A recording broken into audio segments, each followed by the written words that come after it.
Greetings, friends. This is our Wednesday meditation and talk, and we're being webcasted on my YouTube pages and also available through IMCW. So we start with our meditation, and as a way of beginning, take some moments to find the posture that'll most support you, making whatever subtle adjustments will allow you to feel a sense of stability, of being upright and alert, awake right here, and also at ease, relaxed.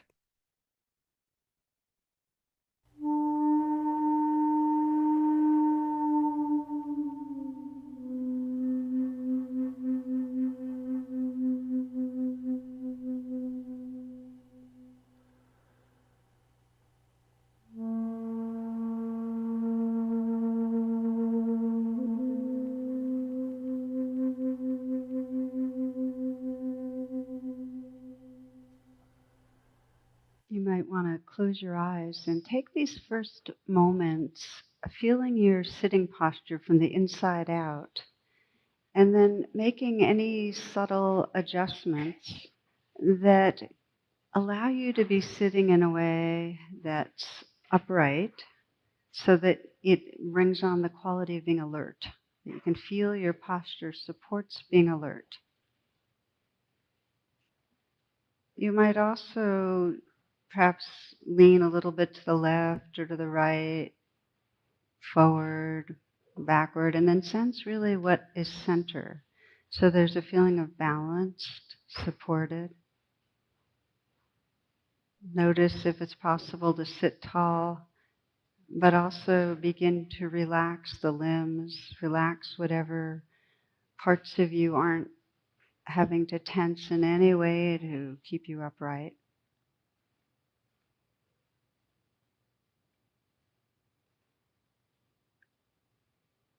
And then allow your attention to rest in the most simple way on the inflow and outflow of the breath.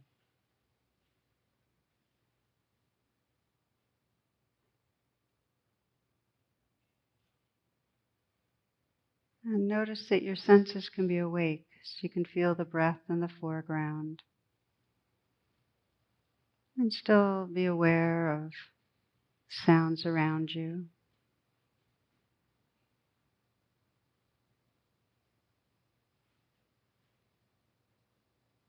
And still be aware of other sensations throughout the body.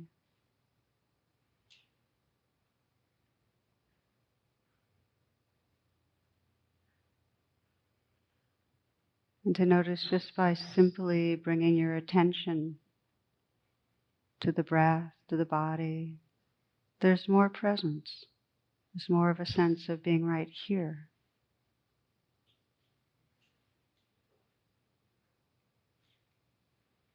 Letting the attention come to the heart and asking your own heart what it is that brings you here tonight. What is your deepest intention? What's the intention that allows you to feel most sincere, most truthful with yourself, most genuine?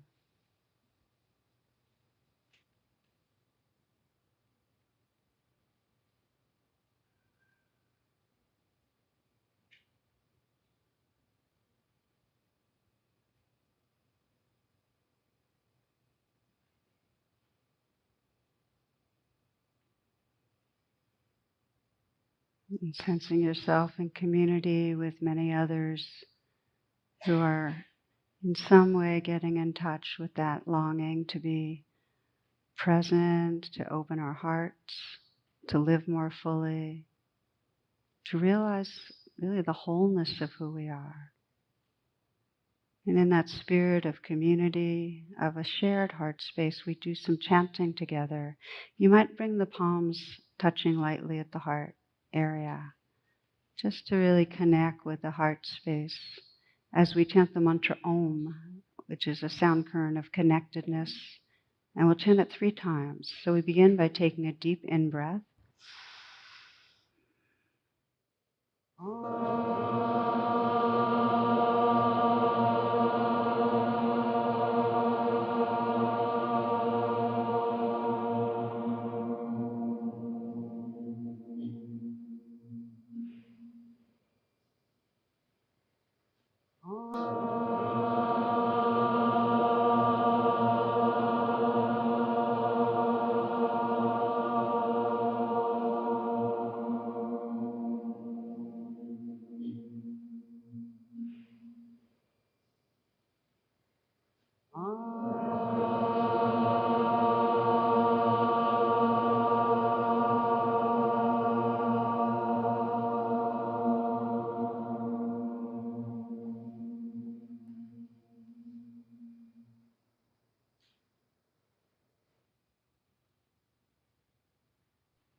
Whenever we're tensing in the body, we're in some way tensing against presence, tightening against what is. So there's a real healing that comes in moving through the body with our awareness and softening and just noticing the life that's right in our body from the inside out. It can be helpful to soften the eyes and let the brow be smooth. The image of a smile can deepen that sense of ease, of letting go of tension. Just sensing a smile spreading through the eyes. And just feel the light or space or aliveness in the brow area.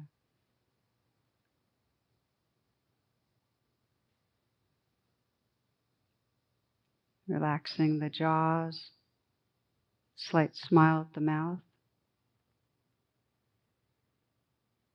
You might feel the tongue from the inside out. Feel the inside of the mouth smiling. So you start noticing the sensations and aliveness as you relax any part of the body.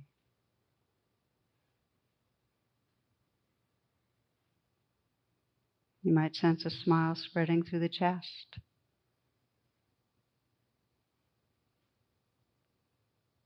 So that you're not covering over anything, but sensing the openness, a sensitivity to the sensations in the heart area. Just letting life be as it is.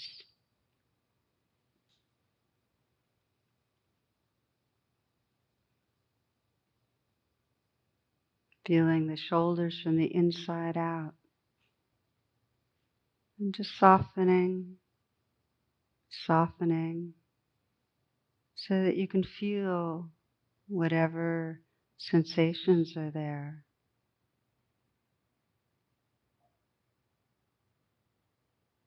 As you relax, you begin to feel more.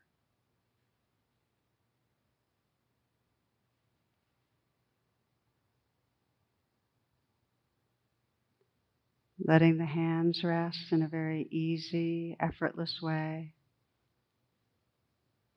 Softening the hands. And then feeling them from the inside out. Seeing if you can notice the tingling and vibrating. Perhaps the feelings of warmth, the feelings of pressure where your hands touch your legs or each other.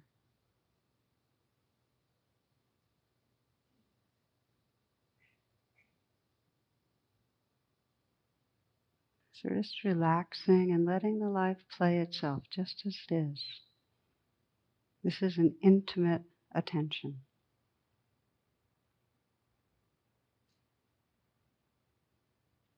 Sensing an openness at the chest, and then softening and loosening the belly. You might sense that this next breath could be received in a softening belly, this breath.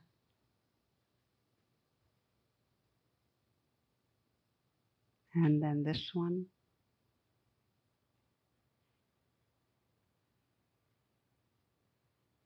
And then sensing the space and aliveness in the region of the belly. Again, just letting life play itself, letting life be as it is.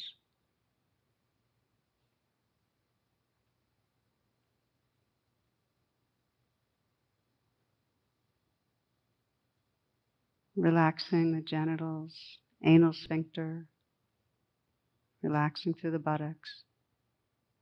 And just feeling again the life in the lower torso, in the pelvic area.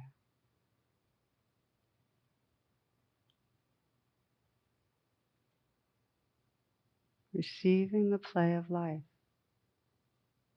allowing it.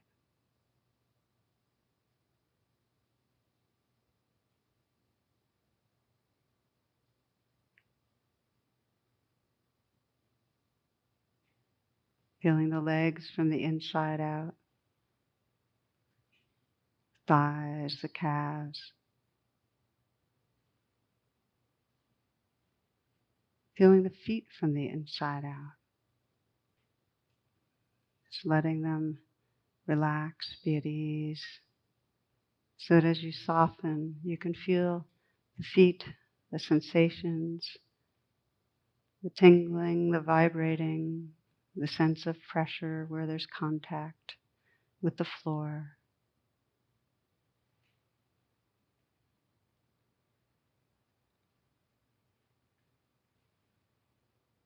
And then notice what happens when you widen the lens and just simultaneously feeling this whole body as a field of sensation.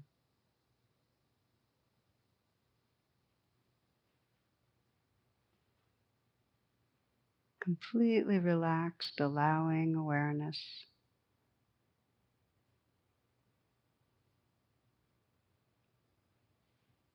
Letting this life live through you.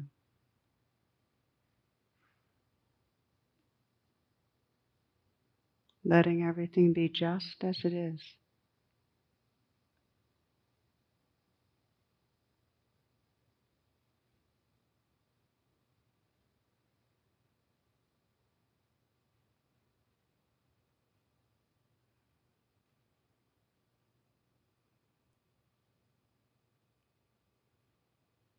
Widening out the attention to include sounds.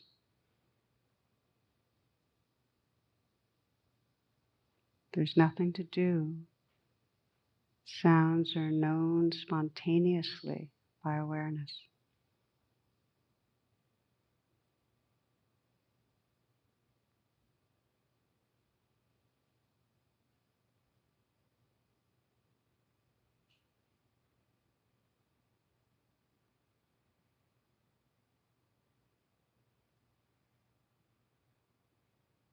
Listening in a global way, not just with your ears, but with your whole awareness.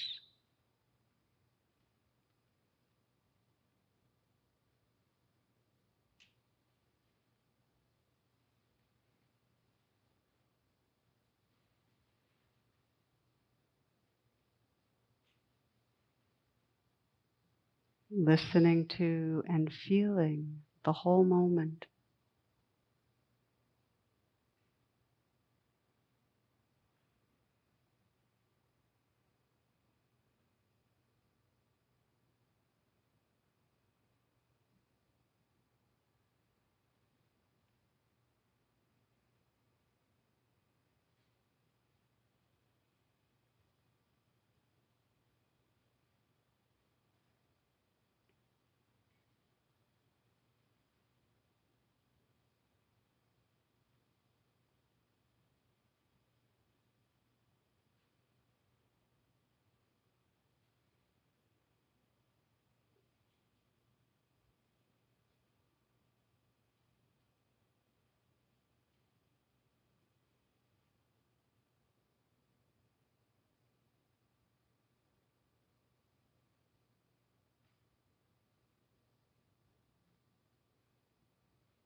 You might have noticed that the mind quite naturally and regularly leaves this living reality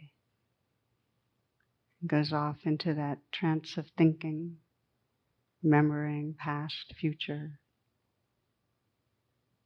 Whenever you notice that the mind's drifted, let that be an opportunity to relax.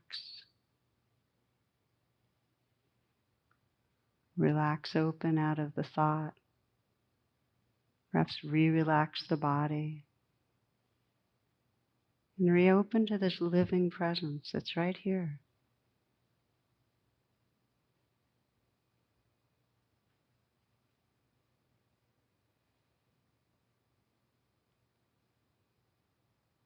Relaxing with the play of sensations.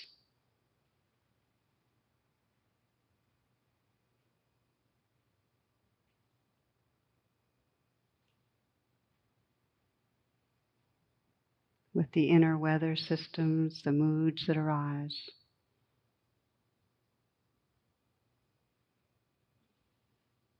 with this whole symphony of sound.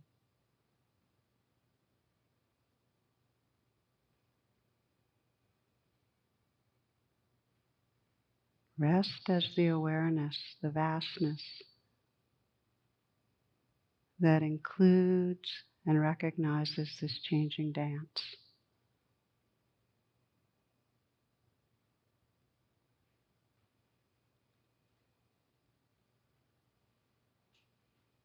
And if it helps to tether your mind to the present a bit, to stabilize your attention by resting with the breath, then that can be a very skillful practice. Just to let the breath be in the foreground, still aware in the background of this changing play of sound and sensation.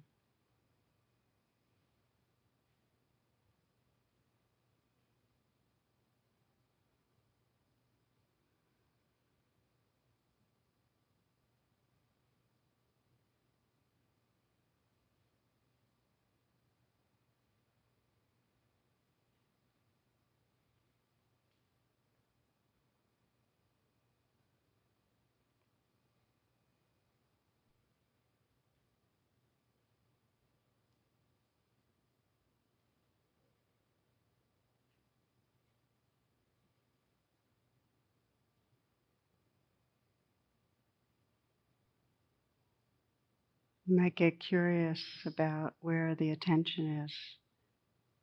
Just notice if you're really here, or is there some film of thoughts of conceptualizing between you and this vividness and mystery that's right here.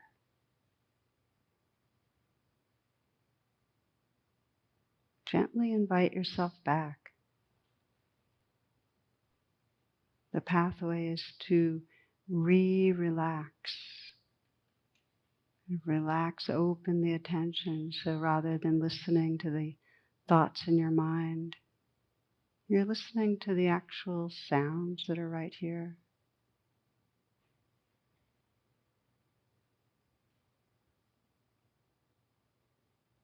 Relaxing in the body, perhaps softening the shoulders, softening the hands, relaxing the heart.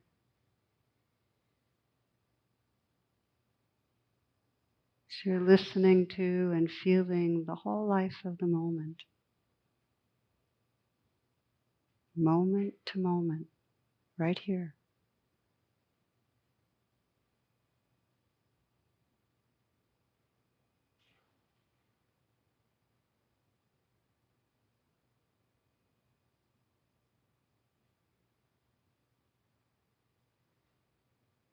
If you find the life of the moment is difficult or painful in some way, you might include in your attention a gentleness, a kindness.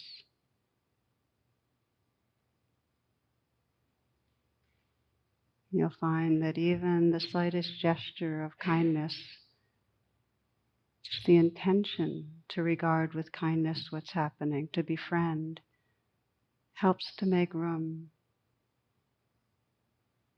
helps you to allow this life to be just as it is.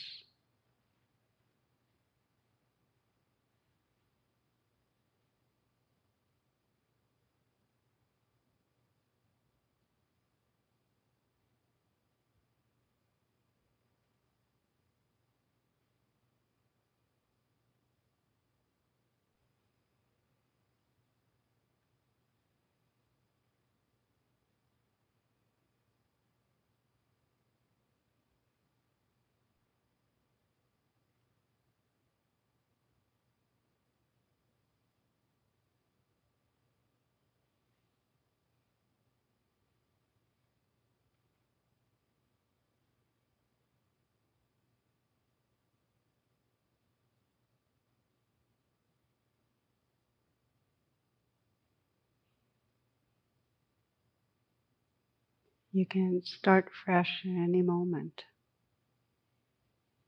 just noticing what's going on, and without any judgment, inviting yourself back, relaxing your way back.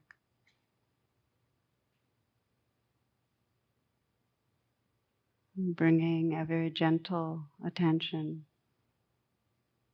to the experience of this moment.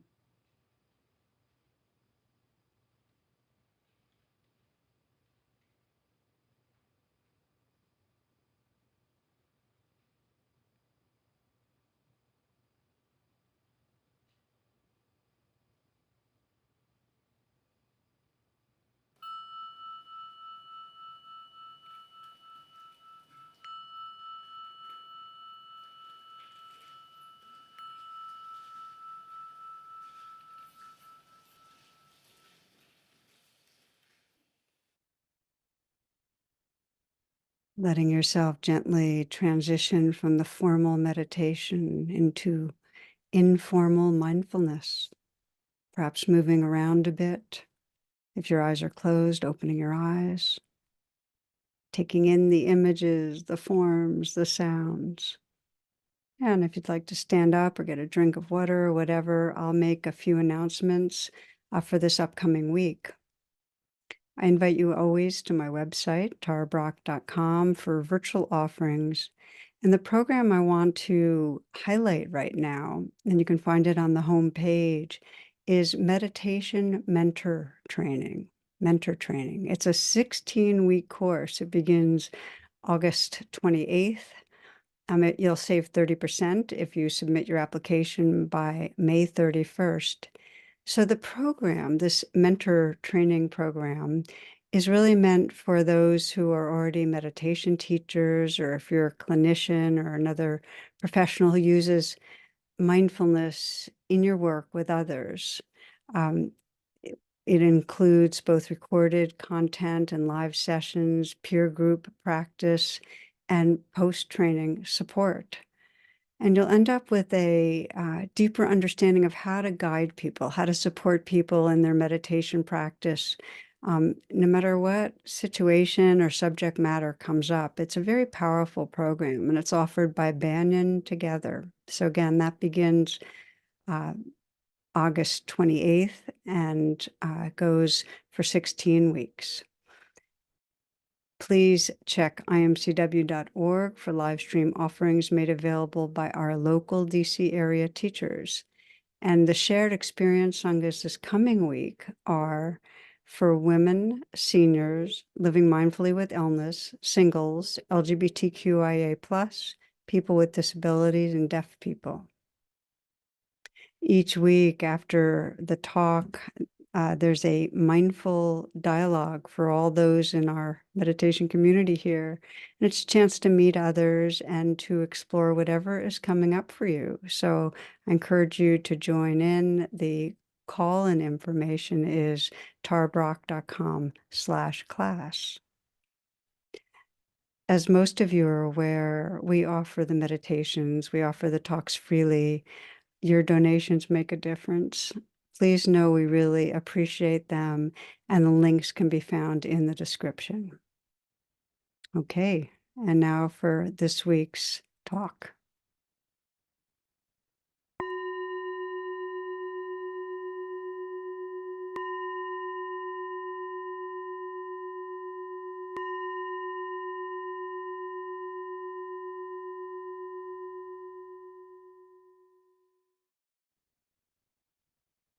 Namaste. Greetings, friends. As most of us are registering, the pace of change continues to speed up, and much of the news we receive is alarming.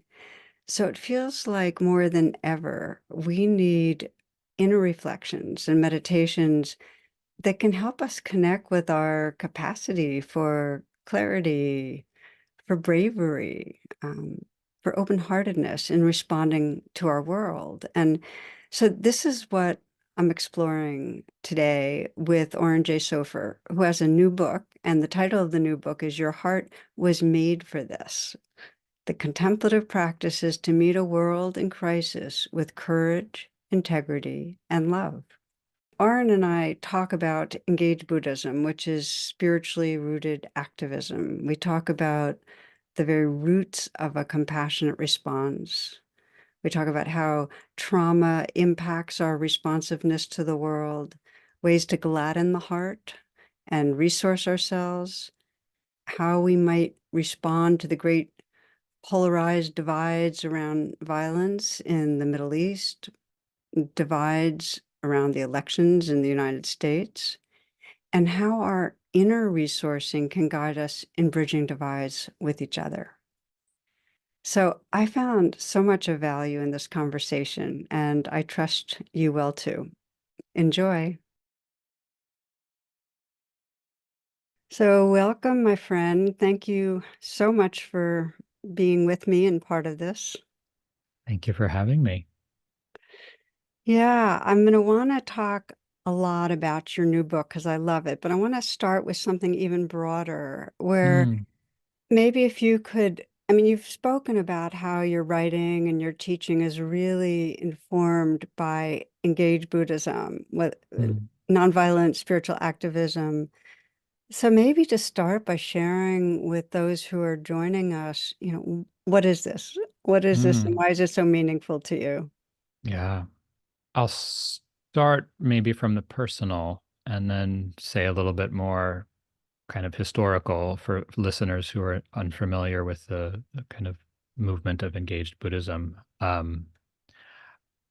was drawn to practice not only through my personal suffering and kind of existential crisis as a young adult, but also out of deep concern for the suffering in our world. At that point, it was the late 90s, and the environmental crisis was kind of just beginning to come into public consciousness, even though scientists had known about it since the 70s. And also just looking around and seeing how we're destroying the earth, income inequality, beginning of the homelessness crisis, the effects of the political decisions here in the US in the 80s were starting to show up. When I was growing up, the homelessness wasn't as big of an issue, but by the time I got to college, it was. And so I felt this deep concern, and I also felt confused about how to engage. And understanding my own heart and mind made a lot of sense as a first step.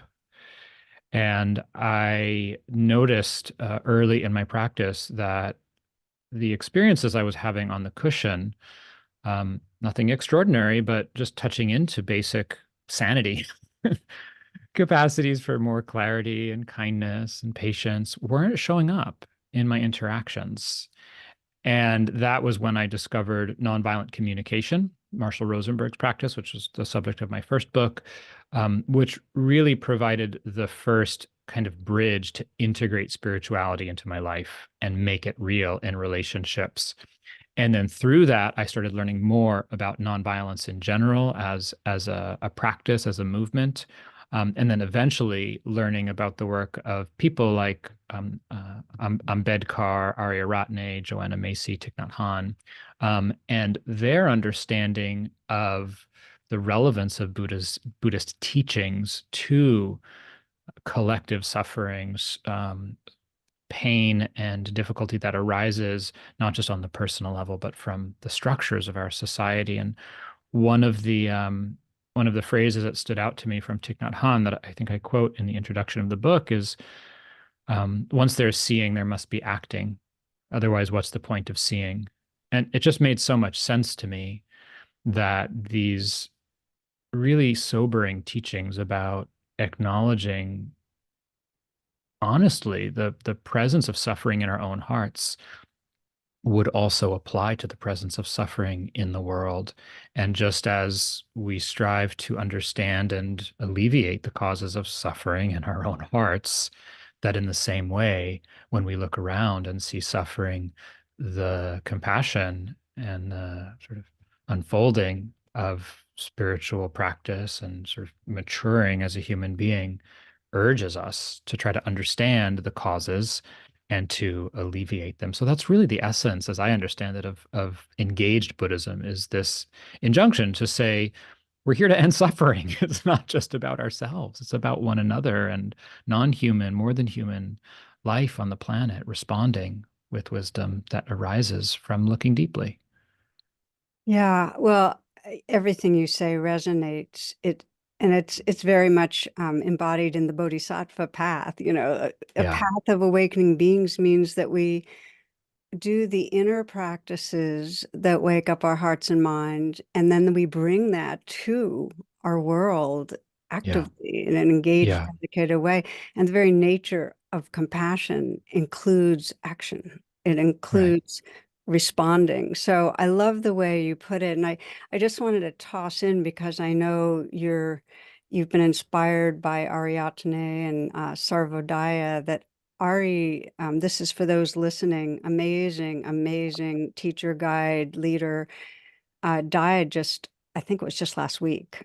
Oh, And I hadn't heard that yet. yeah, yeah. Wow. Of Yeah. course, who's like late 90s or something Right. and Yeah. still Yeah. really, really active. Yeah. But I, just to touch on maybe what the meaning of Sarvodaya is everyone waking up together. Right. Right. And it's an explicit, social engaged movement that's based in Buddhist principles, just what you were saying, waking up those inner Yeah. qualities. And then, Yeah. and Yeah. in Sri Lanka, where it's being practiced, people Hmm. actually practice contemplative practices together and work together to better Yeah. their communities. So That's right. it feels like it's a natural for everything you're teaching right now as a model. Yeah. Yeah. I had the pleasure of meeting him in 97 when I first started practicing in Bodh Gaya. He came to visit, and very inspiring figure. I think that the Sarvodaya movement in Sri Lanka is the largest grassroots development network, certainly in Sri Lanka. And the whole model is beautiful. He spent time with one of Gandhi's proteges in India, right, at the ashrams, and was so moved by the vision that he brought it back to Sri Lanka. And it's all based on dana, on this idea of donating labor, the gifts of our collective work as a community, building infrastructure and schools and gardens, and responding to the needs of villages and those with less in Sri Lanka. I think just going back to where we started, Tara, around this engaged Buddhism and the practice of acknowledging suffering. One of the things that I've really been reflecting a lot on lately, particularly as a new parent, and feeling the urgency of the times we're living in so many ways, is how the forces of ignorance operate, not just on an individual level, but also on a collective and a structural level. And Mhm. just as in the same way in, say, basic mindfulness practice, we train to be aware from moment to moment, and to emerge from the spell of forgetting and just being on automatic. There's, I think, this very deep trance that we have all become stuck in the modern world, to just keep going along with business as usual, as if everything's okay, as if we can just keep going to the grocery store and driving our cars, or if we have the privilege to live in a society that has systems that are still functioning to get food and energy and transportation, and that it'll just continue, and to live with ignorance, to ignore the underlying causes and mechanisms that sort of are actively eroding the life support systems of the planet, and destroying communities and ecosystems, human and more than human. And so I feel like the practice of mindfulness and engaged Buddhism today really is calling us to wake up in a radical way to the reality of the world that we're living in, and to keep striving for this radical reorientation of our priorities, the more awake we are to suffering, the more naturally we respond to it. And so to learn to see with eyes of wisdom, to see clearly um, that the way we're living is harmful and unsustainable. And then to use the dissonance that that seeing creates inside, however it manifests, whether it's anger or grief or fear or numbness, um, as grist for the mill, to look more deeply and really ask, okay, what am I called to do? Where is my place to respond? What is my task? And Ari was very clear about his task in Sri Lanka, and this amazing, inspiring example of the power of connection and community and generosity, to heal and to build and to really integrate the best of human values into society. Um, and for each of us, it inevitably is going to look different, and it doesn't need to be grand. I think so much of the mythology or kind of popular beliefs of the modern Western world is this kind of heroic vision, and yet um, building relationships with our neighbors, you know, um, planting native species and tending to gardens, uh, whatever we can do that we feel called to, that's within our capacity, um, is important, because there is so much to do, that there's something for each of us. Well, I love what you're saying, and I can imagine listeners thinking, yes, it's horrific what we're facing in this world, and it's not sustainable. I mean, these are existential crises, and I'm already doing more than I can. Right. I'm stressed. I can't handle it. Yeah. So, first, to those that aren't aware, your heart was made for this. Contemplative practices for meeting a world in crisis with courage, integrity, and love. So I just want, and of course, you can see my postums here. Um, Thank you for your book, because I think your Mm. book is really going at just what we're beginning to talk about. Hmm. We feel how horrific the suffering is on some level, and yet overwhelmed or not knowing pathways to respond. Hmm. And Yeah. in some ways we then just dissociate, and as you say, we get Right. habitual. In fact, Yeah. we don't pay attention in any Right. sort of sustained way. So Yeah. share a little, what inspired you to write the book, and what are you hoping that readers are going to take from it? Sure. Oh, thanks. There's so much in what you said. Maybe we can get to the overwhelm piece, because I think it's really important, and it's something that I definitely can relate to. Um, Not as only as as a a new father, I'll right, say. exactly. Not just as a human being walking the earth in 2024, but as a father of a toddler, and all that that entails, and turning the world upside down. So I wrote the book. It started as a response to the pandemic and the series um, of heartrending events that followed the pandemic, of George Floyd's murder, the wildfires out west, and as a meditation teacher, writing about inner resources and how to not just cope, but begin to thrive in difficult times, was a way that I could contribute.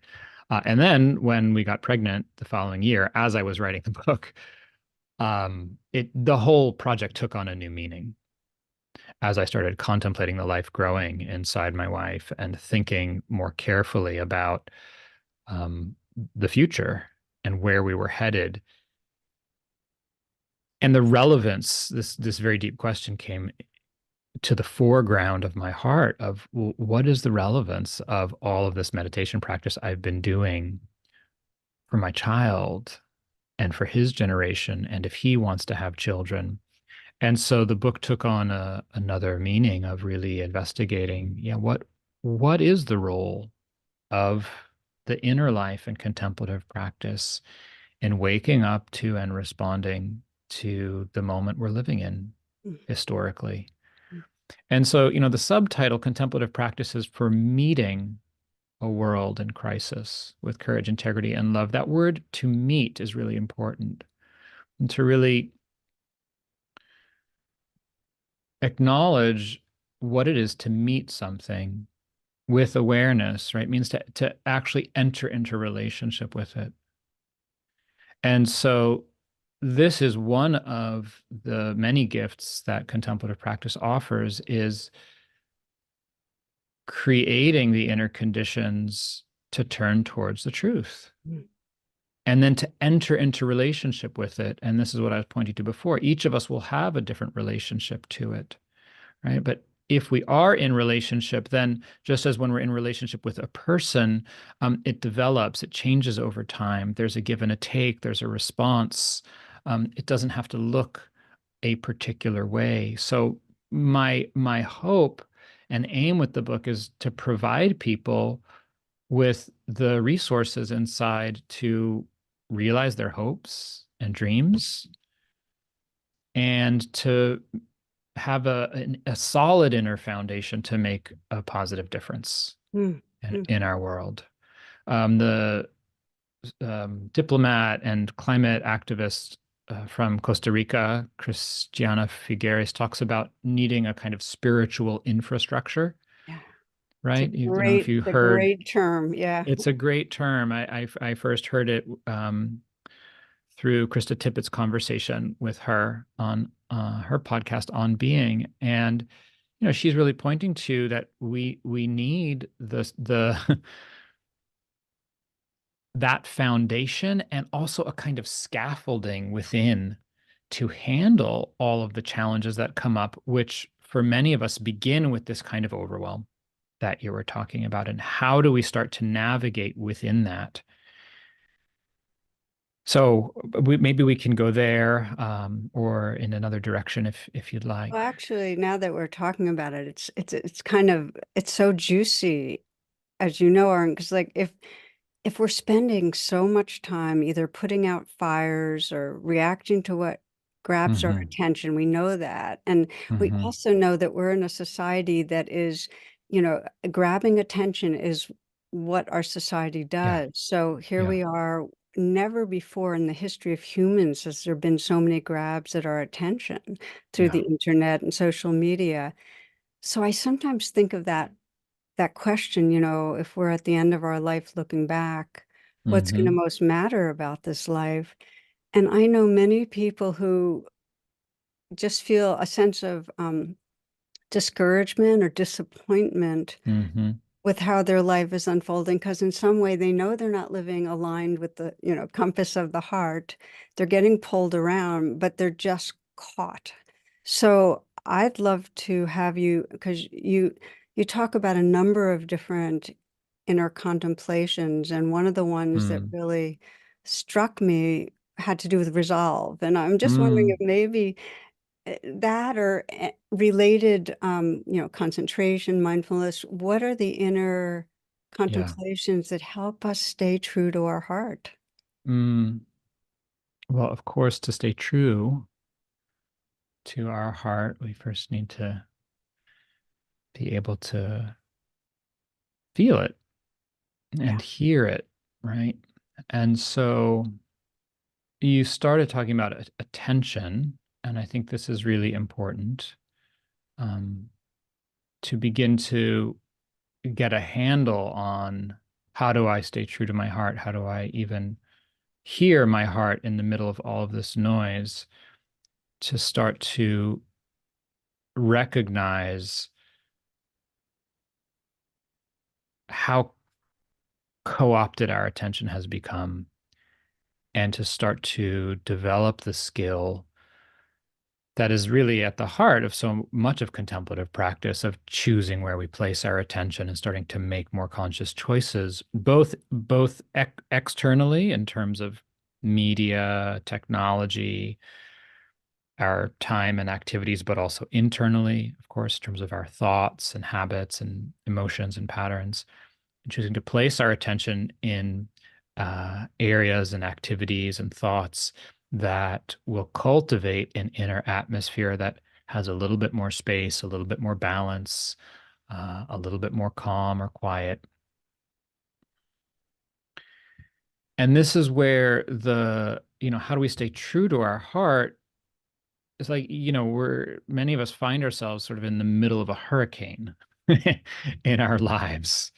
The conditions of what that looks like is going to vary, but it's, first we need a little bit of shelter, right? Like you got to get to a dry place first, and regroup. And so I find that a lot of what what I'm teaching these days um, is some combination of acknowledging and almost giving people permission to soften and gladden the heart, Mhm. to actually recognize the need for that shelter and nourishment.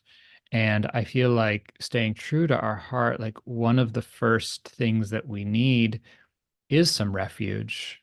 Mhm. You wrote a whole book on it, so maybe you can say a little bit more on it too. It's just that sense of being able to um,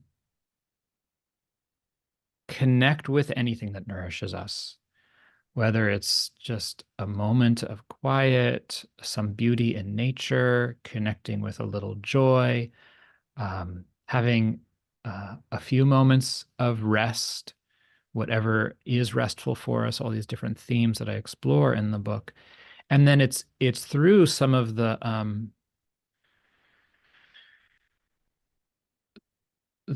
sort of reconnecting that happens. It's like my experience and what I see in so many others is that the pressure and the overwhelm and the fear and the grief is kind of fragments us.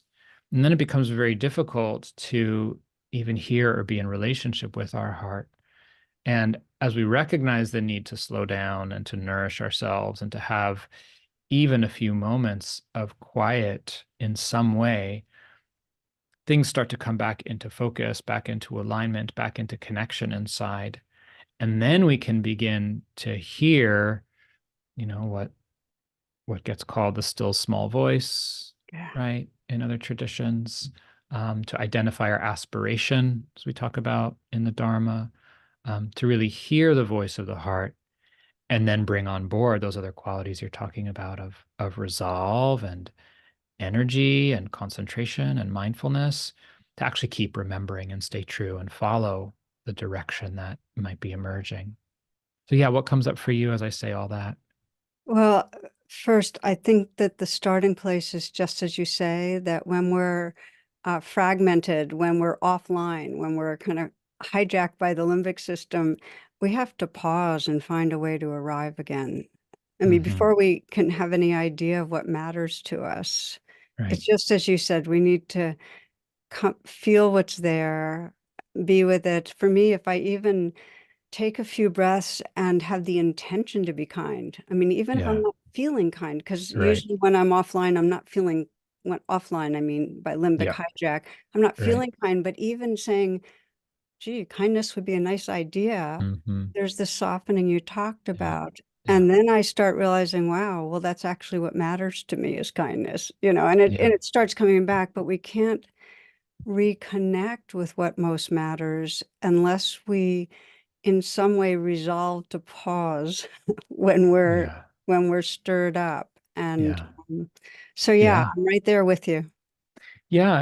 And one of the things that inspired me i- in writing the book, and that I wanted to make sure to build the book around, was both a trauma-informed perspective that acknowledges the presence of really, really difficult conditions and states internally and externally, and also practices that are accessible. Mm, So not just meditation, sitting quietly with our eyes closed, which we may or may not have time for, we may or may not have interest in, depending on what's happening in our life, our particular character or makeup. But I see contemplative practice as something so much broader, right, than meditation, which is just one form of contemplative practice. Just like running is, one form of exercise. You might not like to run, but we're still going to move our body and try to be healthy in that way. And so, you talked about just taking a pause and remembering the intention of kindness, you know, placing a flower on the table and taking a moment to look at it and recollect the beauty and preciousness of being alive. Um, Folding the laundry with some care instead of rushing through it, and just recognizing um, the blessing of having clean clothes, and taking care with our own body, or if we're folding laundry for others, those we're caring for. So these are ways to bring these qualities into the flow of our day-to-day activities that don't take any extra time. They're just about waking up and recognizing that everything we do, um, we're strengthening certain qualities and habits in our heart and our mind. And if we begin to pay attention, we can steer in our life and build the inner toolkit that we need just through the daily routines of washing dishes, eating, cleaning, moving about. All of those activities can be imbued with a kind of sanctity and a deep sense of purpose when there's understanding and intention and mindfulness present. And so that starts to put us in a position where, instead of just getting pulled along and flooded by the tides of our world, we're actually navigating and starting to create like a like a little island of sanity in our own person, in our relationships, in our community, and that's then positioning us to be more effective in our work, or to make choices that can contribute in a different way. Well, part of what I love about your book is, first of all, are all sorts of practices that are truly accessible, and they do interrupt the old patterning, and they give us a chance to discover, inhabit a larger sense of our being, each one in their own little way. Mm, They kind of interrupt the habit yeah, of our yeah, minds, which is really what we need. And you not only do that, you link how that happens to then what becomes possible in hmm, terms of engaging in our world. And right, I've read countless books on the inner practices, but not the linking it. And you have wonderful stories about people who, do the kind of practice you're saying, maybe one where once you sense what really matters to you, how you keep steady with it or resolve, and how that actually is a key feature for anyone that wants to be part of the transformation of our society, is that resolve. So yeah. I love your examples that bridge. Yeah, that was one of the most kind of rich and fun parts of writing the book for me. I actually worked with a good friend of mine, Chris Moore Backman, who's a Gandhian nonviolence scholar, because I'm not a historian, I'm not a scholar of nonviolence. I'm a meditation teacher and a communication trainer. And yet, I know and understand the relevance of these qualities, but I didn't have the examples, I didn't have the connections. And so Chris was instrumental in giving me things to read, articles, suggesting examples, and we would talk about each chapter, and helping to make those connections. I think about, like, for example, the chapter on concentration. Um, Thinking of Julia Butterfly Hill, and she has this beautiful passage in her book where she talks about, You you know, might I want to wasn't. share who she is and stuff. Yeah, so Give a little Julia Butterfly background. Hill, for those who don't know, was an activist who was involved in some of the tree sits to protect old growth redwood forests here on the West Coast. And she went into one particular tree. She signed up for, I think it was a 1 week or 2 week stint, and ended up staying in the tree for over 2 years, living there and dealing with not only weather, hailstorms, and wind, but also harassment from the police and helicopters. And she talks about, I wasn't in the tree for 2 years, however long it was. I was there day by day, minute by minute, Mm. And it's this beautiful example of the kind of concentration that we cultivate in meditation practice and recognizing it's just this moment and actually handling the hindrances that come up, the doubt, the fear, the anger, the confusion, the greed, the longing, and just she talks about using her breath one moment at a time to stay connected to the one pointedness of her intention to protect the tree and to stay true to her values. And it was that kind of concentration that helped her to get through. And she ended up protecting not only that tree but several hundred acres. She and the whole movement, Yeah. which was an integrated movement of activists and steel workers who had come together to protect this grove of old growth redwoods. But I think you're pointing to also just this is where the hope is that activists will ground in these different awakening practices, and those that are sitting on the cushion waking up will bring it into helping our world. And Yeah. one of the wonderful examples you used had to do with bearing witness. And we were talking Mm, earlier about how our habit is it's kind of self-centered. We don't extend our attention to where the suffering is around us, and hmm that stops us from feeling the compassion and then the urge to help. And you mm, described Roshi Bernie Glassman. yes. Right. So maybe you could share that example. Yeah, yeah, of course. I don't know if he's a Roshi, by the way. I don't know if that's what he's called. I think he is. I think he is. So, Okay. so Bernie Glassman, Bernie Glassman was a Zen student who founded who also recognized the need to respond to suffering, and founded something called the Zen Peacemakers, and founded these bearing witness retreats, um, starting with street retreats, so people living on the street without any money or identification, experiencing proximity to suffering and bearing witness to the challenges of living houseless, and then also doing bearing witness retreats at places of genocide and atrocities, in Auschwitz, in Rwanda, and this deep practice of as we open to the pain and bear witness to suffering, the arising of compassion and also the insight into our non separation. That the movement of compassion comes as we become close to suffering, as we encounter it and feel it, the heart naturally responds. Just as, when one hand is hurt, the other hand reaches out to soothe it. And so it's a beautiful example of bringing the values and the tools of contemplative practice into structural suffering, historical suffering, and catalyzing transformation that leads to action based in the principles of not knowing, bearing witness, and compassionate action. Mm, beautiful.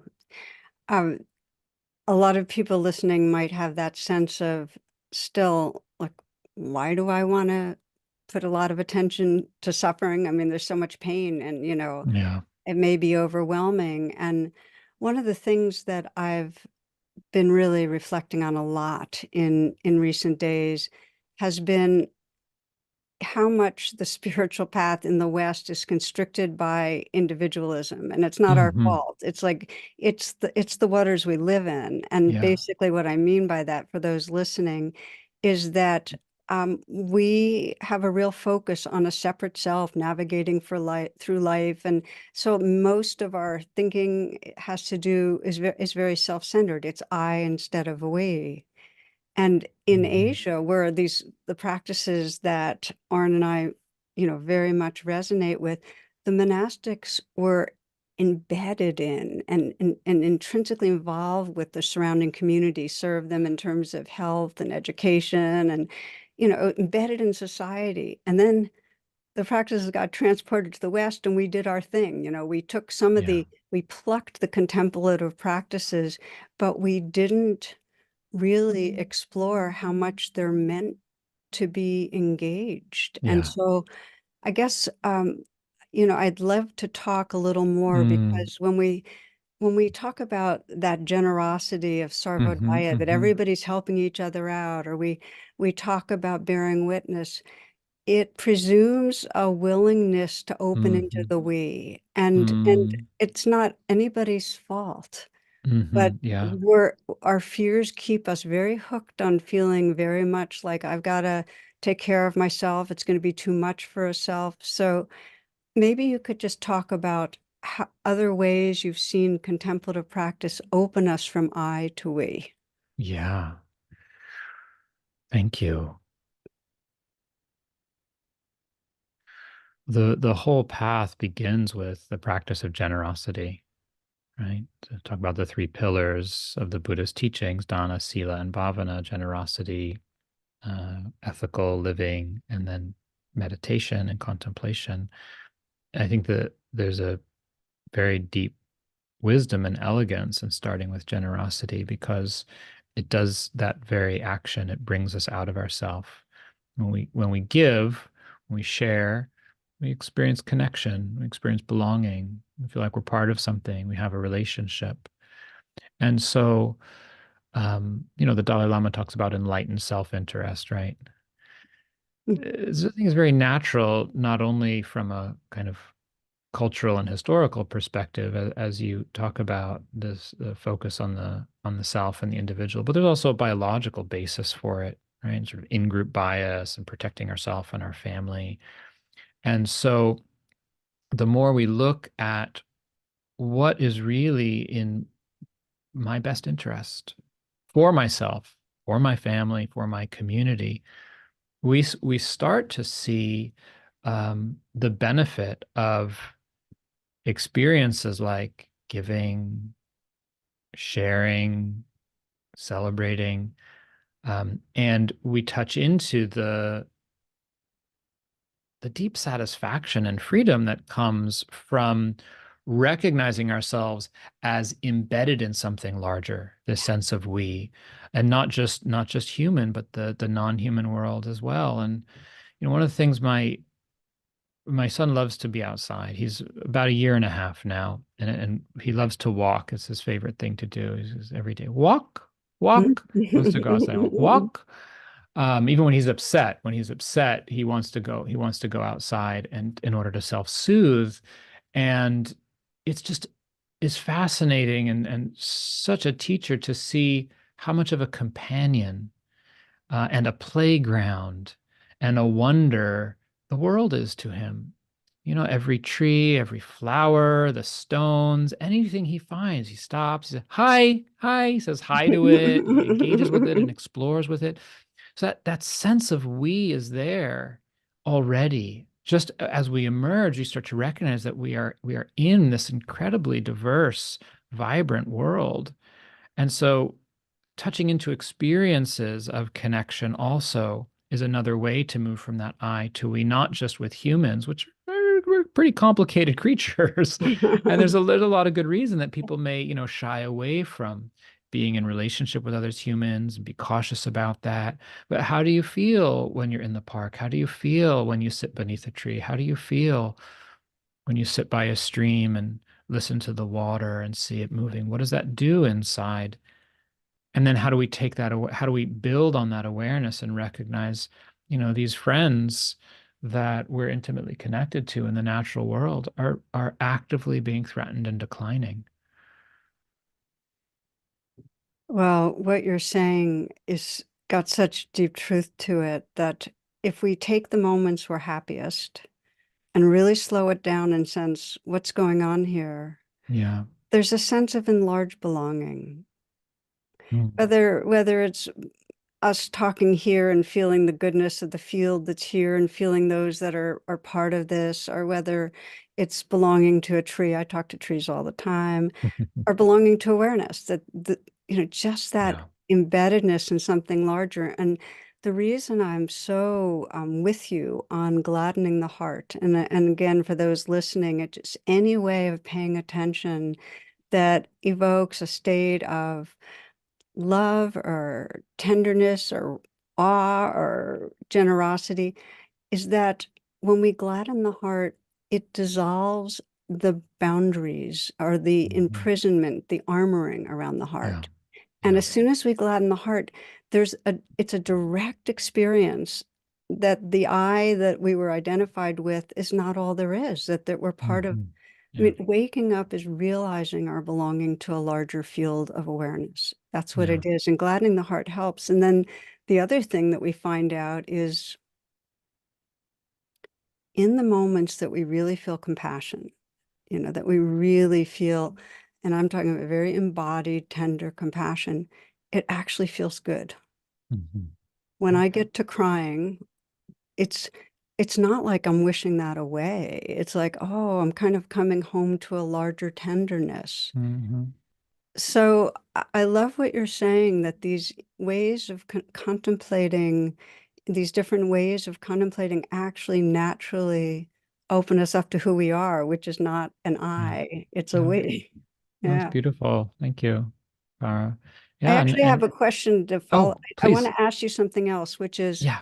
we're talking about these inquiries. A lot of them are, individual in our own mind. And I'm wondering how much you explore doing contemplative practices more in a collective environment, like satsang, which is, waking up hmm together. Because again, the biggest illusion is that I'm here Right. by myself trying to wake up these qualities. And Yeah. it's really, Yeah. we're waking up together. So I'm just love to hear you talk about that. Sure, sure.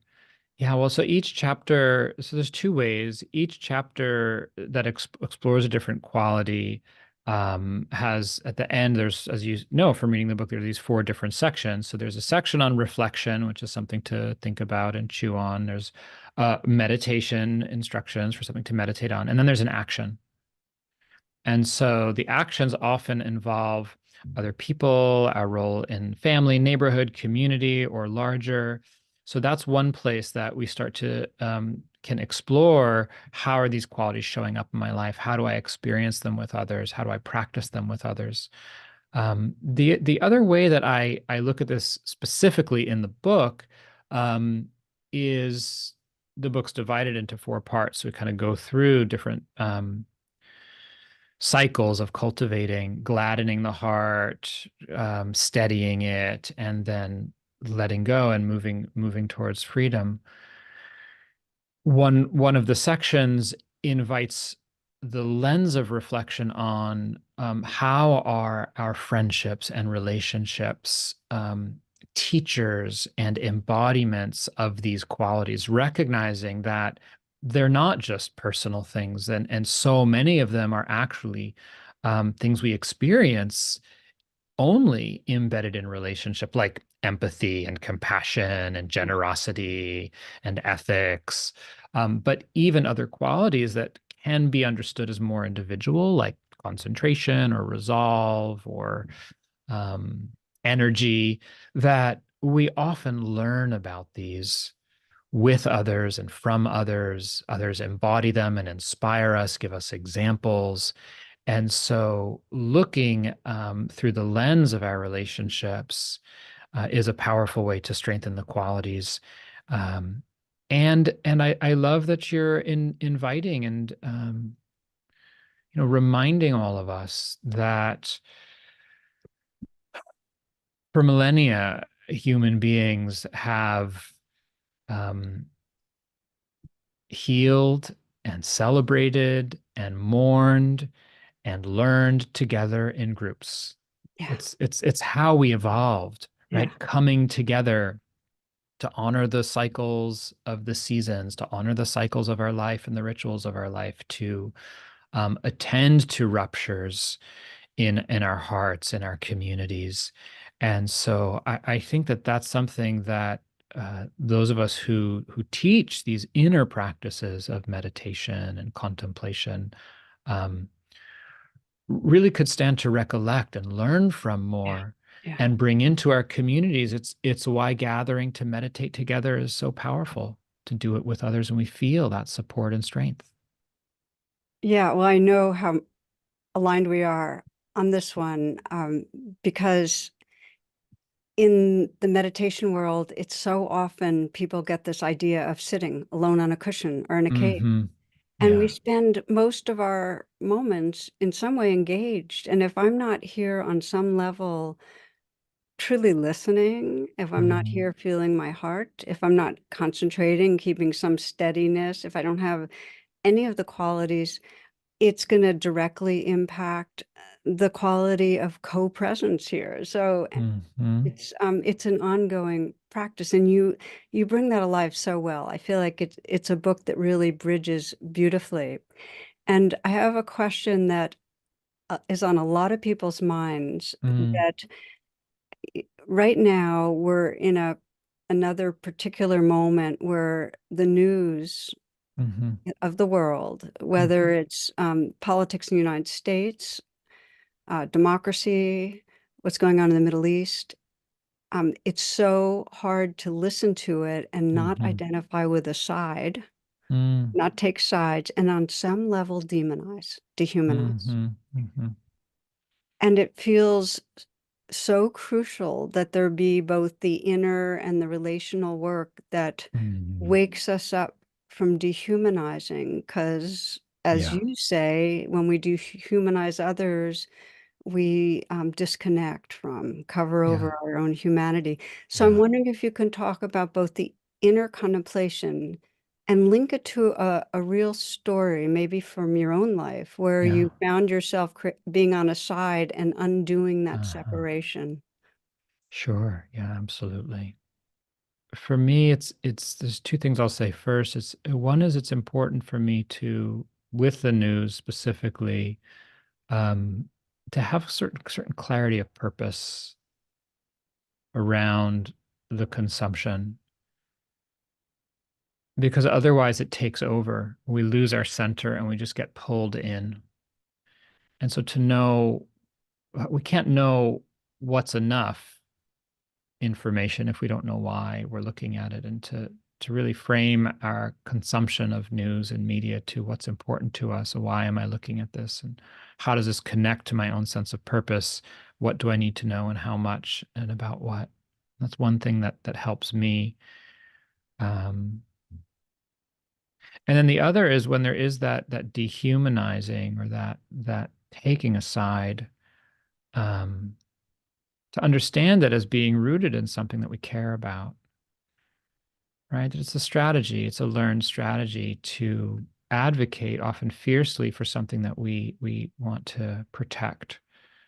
Um, well, I'm thinking of different, examples, and what's interesting is, and not to try to sort of paint an unrealistic picture here, but even with something as heartrending as what's happening in Palestine and Israel, I've noticed the training in meditation and in nonviolent communication for so many years, not taking a side. Beautiful. So Not, share that with us, because that would be really helpful. yeah. Um, just feeling the deep, um, this very deep grief and heartbreak, um, over the suffering. And, for me, I'm Jewish. I have a very deep, strong felt connection with, the trauma of Eastern European Jews.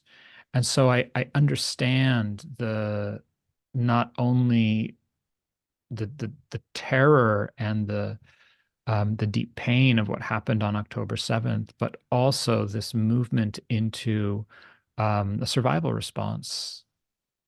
I understand that, and I feel it in my own body. Um,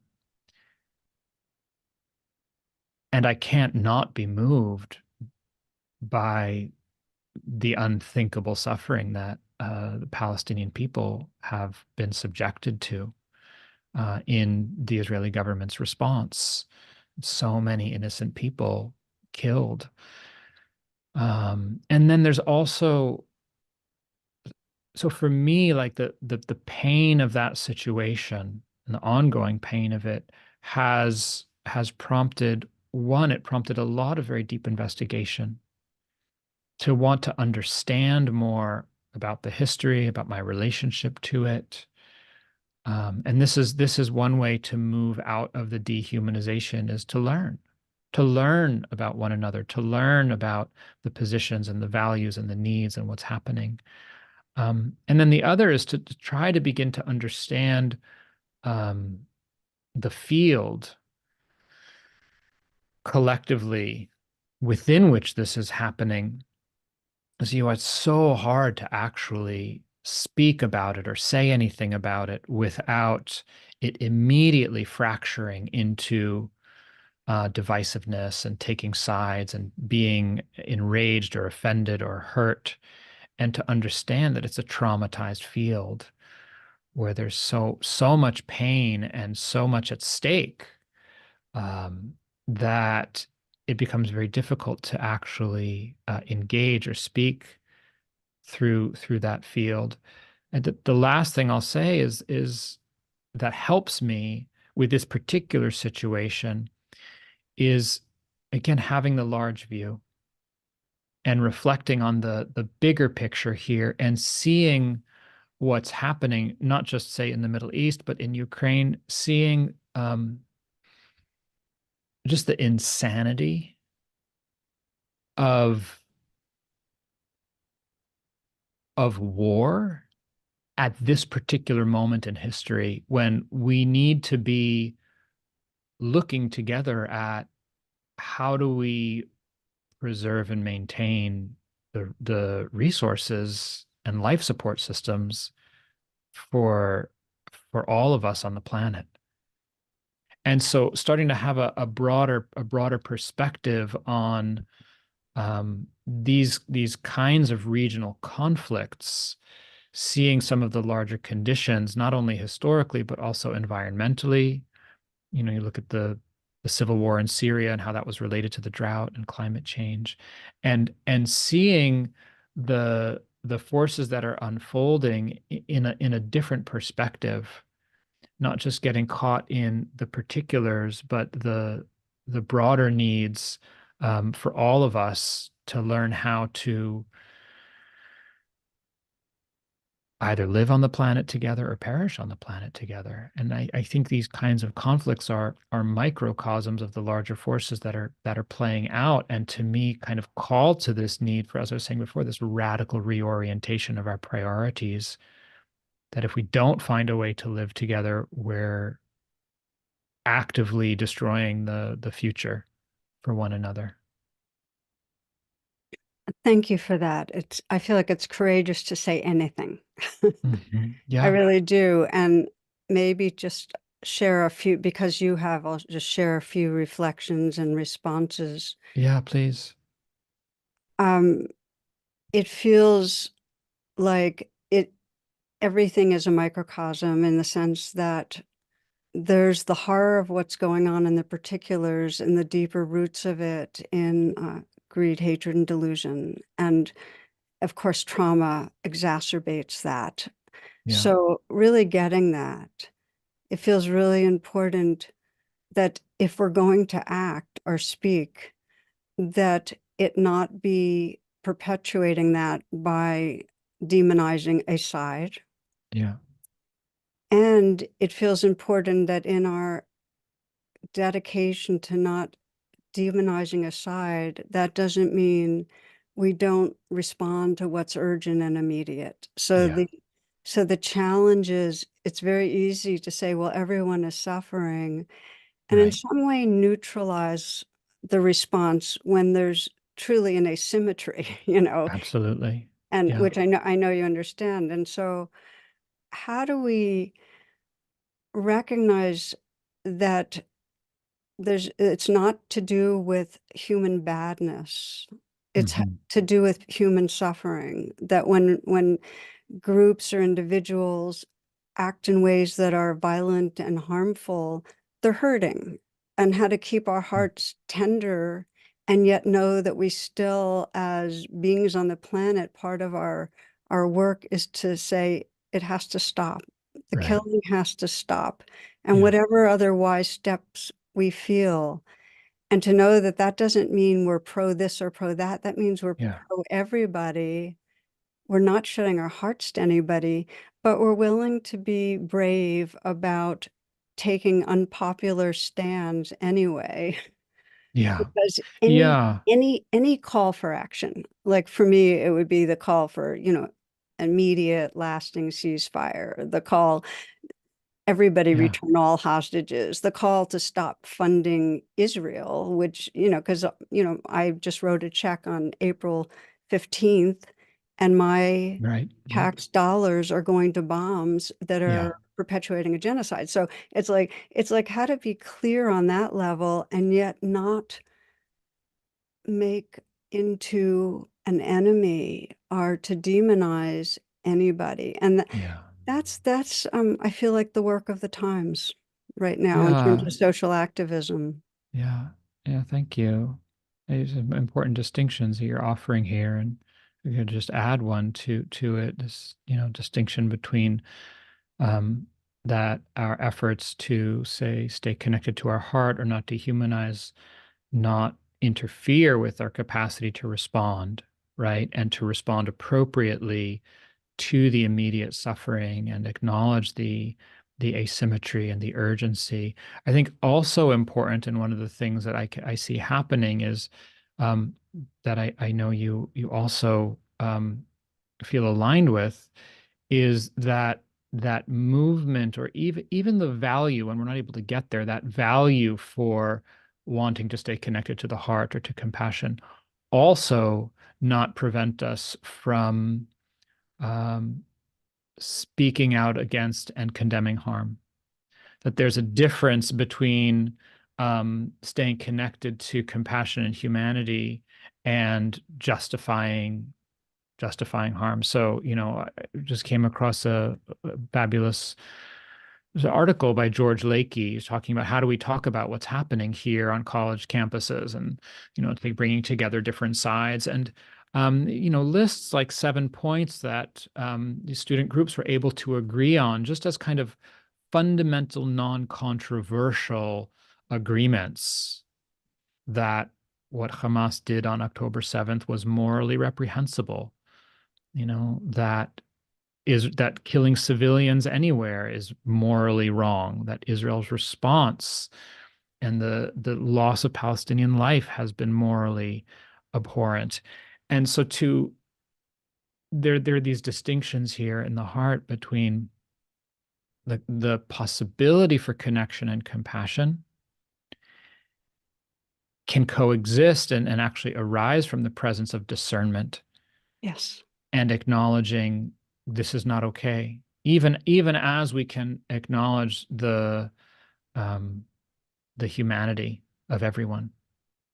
I love that, because that to me, again, that is the bodhisattva aspiration and work, which is that we keep on cherishing each other, everybody. Yeah, We cherish everybody. We see the basic goodness in everybody, and we know that some beings are caught in that trance you described yeah, that torques things. And when we've been traumatized, it gets very torqued. And then we yeah, act in ways that aren't healthy. So how to untork yeah. it, how to And untork it. and seeing the humanity with everyone doesn't mean that we like everyone Right, or that exactly. we're going to be Yeah, friends with everyone. yeah. But it means that, one, we don't close our hearts and actually harm ourselves through harboring hatred, and that we recognize that our future's intertwined, that on some level we're connected, and that survival is linked. That's exactly right. It's almost like if I believe the beliefs that somebody is bad or a group is bad, and then my heart feels aversion, that's what I'm seeding when I act and talk. That's that same aversion and hatred and dividedness. So, Yeah, so it really, how our heart is really impacts the power of our actions and how we communicate. And yeah. one of the things that you have just been one of the standout teachers in terms of human communication. And for those that don't know, Oren wrote his first book is Say What You Mean, and it's fantastic. Mm. So my next question, I'm looking at the time because I know Yeah. we don't have too much, is, okay, say a family member or a friend Yeah. has Yeah. the different politics Sure. or views Different about Gaza or views. whatever. Mm-hmm. What helps? And can maybe Yeah. share a story that will help us know what can help to bridge divides, or at least to move in the direction of bridging divides. Yeah. I think timing is such an important factor. It's one of the things that is coming to mind as we're having this timing and context, as we're having this conversation, you and I here in the United States, and talking about the value of empathy and not dehumanizing. And um, just first on a broader conceptual level, just recognizing that there's a time and a place for empathy, and that particularly with this conflict, those who have lost family members, or um, is it the conditions might not be present yet Mhm, for empathy and looking mhm, to the other side, and to honor that, to honor um, the need for um, just empathy for the pain that people are in. And so in terms of family and views, different views, I think one thing that's really important is being aware of our purpose in a conversation. And it's not our role to change our family members' views. I don't see it necessarily as our job to do that. um so I my mom, we were together last year at some point, and the topic came up, and she said, I can't talk about that. It's after dinner. I don't talk about that in the evening because otherwise I have nightmares. mm, And we have, I think, slightly different views, but just being able to honor that, mm, being able to honor her preference and say, yeah, I get that. I get that. And so how can we have these conversations in ways that are more useful? Um, so being clear about our aim. What are we focused on? Are we and why am I having this conversation? Am I looking for empathy myself, wanting to be heard? Am I wanting to build relationship with this person to deepen some understanding? Um, am I trying to change their mind? If so, what's going to actually support that is trying to understand things from their point of view initially, to try to hear what's underneath where they're coming from. So I had a conversation with a student who was very upset initially with some of my empathy for Palestinians, an Israeli student. And I just listened, and I validated her experience, to just really honor the pain, the fear, the isolation, the deep need for empathy. Um, because I recognized that we weren't going to get anywhere, or try to, or she wasn't going to be able to hear me or anything about where I was coming from until she felt heard, because the level of pain was too high. mm, mm, So, I mean, these are some of the principles: being clear about why you're having the conversation, aligning your intention with that, and then really looking for what's the value behind what this person is saying.